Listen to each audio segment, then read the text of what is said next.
भूतनी का खूनी बदला। यह कहानी मैंने अपने गांव के ही एक बुजुर्ग जो कोलकाता में काम करते थे उनसे सुनी थी। एक बार की बात है कि कुछ अंग्रेज शिकारी भारत के किसी जंगल में शिकार पर गए। उस जंगल के बाहर एक डाक बंगला था, पर उसमें पहले से ही कोई बड़ा अंग्रेज अधिकारी ठहरा हुआ था। अस्तु इन अंग्रेज शिकारियों को जंगल के बीच बने एक पुराने डाक बंगले में रुकना पड़ा। इस डाक बंगले का रखवाला अपने परिवार के साथ रहता था और डाक बंगले में रुकने वाले लोगों की सेवा करता था। इस रखवाले के परिवार में उसकी बीवी तथा लगभग 14 से 15 साल की उसकी एकमात्र लड़की थी। एक शाम जब अंग्रेज शिकारी शिकार करके वापस डाक बंगले पर आए तो नहा धोकर पीने बैठ गए। पीने के बाद उन्हें इतनी चढ़ गई कि वे लोग पूरी तरह से बहक गए और उस रखवाले को गोली मारने के बाद उसकी बीवी तथा बच्ची को नोच डाले।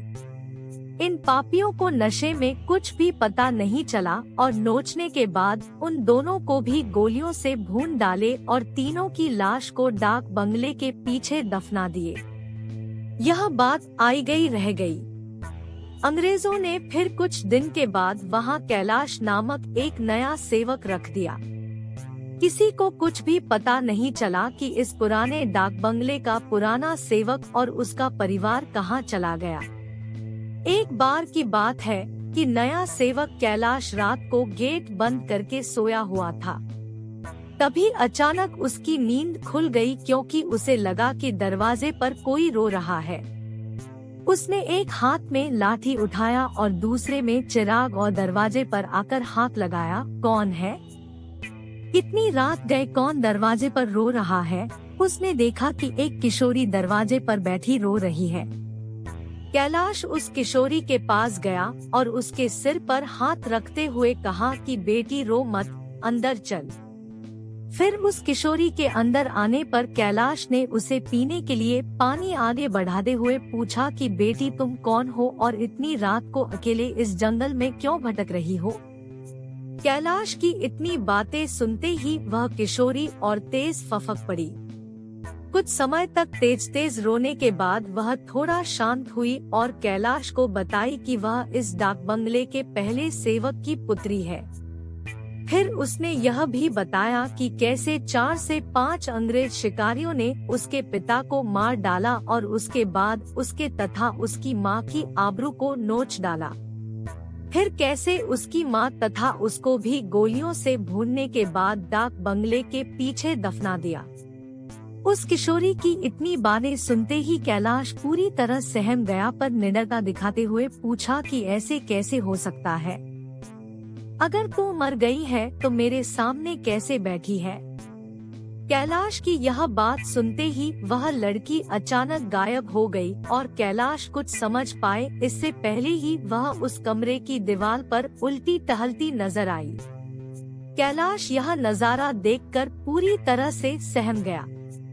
फिर अचानक वह लड़की आकर कैलाश के सामने बैठते हुए बोली कि काका आप डरिए मत, मैं आपका कुछ भी बुरा नहीं करूंगी। धीरे धीरे कैलाश का डर जाता रहा और उसने अपने मस्तक पर आई पसीने की बूंदों को गमछे से पोंछ लिया। फिर उसी रात को उस लड़की ने वह जगह दिखाई जहां उन तीनों को दफनाया गया था। कैलाश ने कुदाल से खोदकर उन तीनों के अस्थिपंजर को निकाला। फिर कैलाश ने उस किशोरी से वादा किया कि वह उन अंग्रेज शिकारियों के खिलाफ कोर्ट जाएगा और किशोरी को इंसाफ दिलवाकर रहेगा। कैलाश की बातें सुनकर वह किशोरी रोते हुए बोली कि काका आपको कुछ नहीं करना है, बदला तो मैं लूंगी, बस आप मेरी थोड़ी सी मदद कर दें। फिर क्या? उस किशोरी के बताए अनुसार कैलाश ने बीमारी का बहाना बनाकर उस डाक बंगले की नौकरी छोड़ दी तथा उस किशोरी को किए वादे के अनुसार उस किशोरी के माता पिता की अस्थियों को जला दिया तथा उन दोनों के नाम पर पूजा पाठ भी करवाया। उन दोनों की मुक्ति हो गई, पर लड़की के कहे अनुसार कैलाश ने न लड़की के अस्थिपंजर को जलाया और न ही उसके क्रियाकर्म के लिए कोई अनुष्ठान पूजा पाठ ही किया। क्योंकि किशोरी ने कहा था कि अगर उसके लिए भी पूजा पाठ हो गई तो वह इस भूत ही योनि से मुक्त हो जाएगी और फिर उन दरिंदों से बदला नहीं ले पाएगी।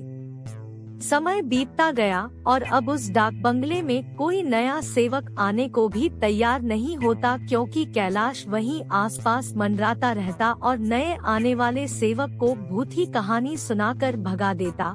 कभी कभी वह किशोरी भी अपनी भूत ही कारनामे से आने वाले नए सेवक को 9-2-11 कर देती।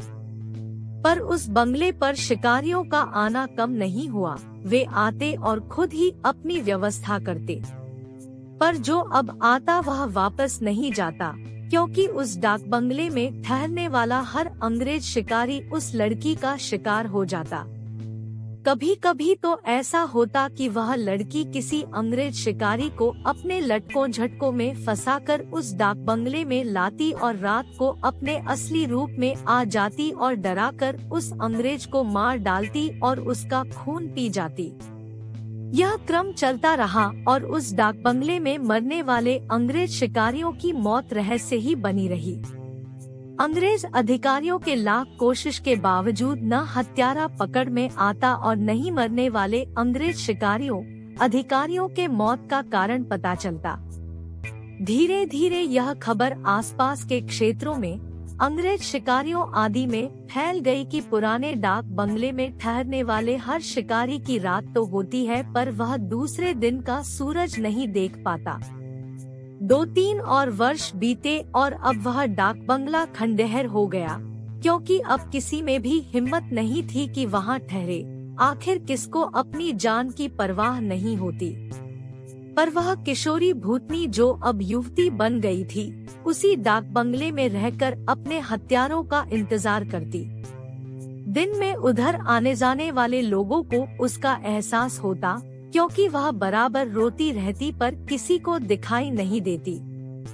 एक बार की बात है कि वह युवा भूतनी उस जंगल में रह रहे एक युवा भूत तथा युवा भूतनी के संपर्क में आई। ये दोनों आदिवासी थे और जंगल में लकड़ी काटते समय किसी अंग्रेज शिकारी के शिकार बन गए थे। युवा भूतनी उन दोनों को ले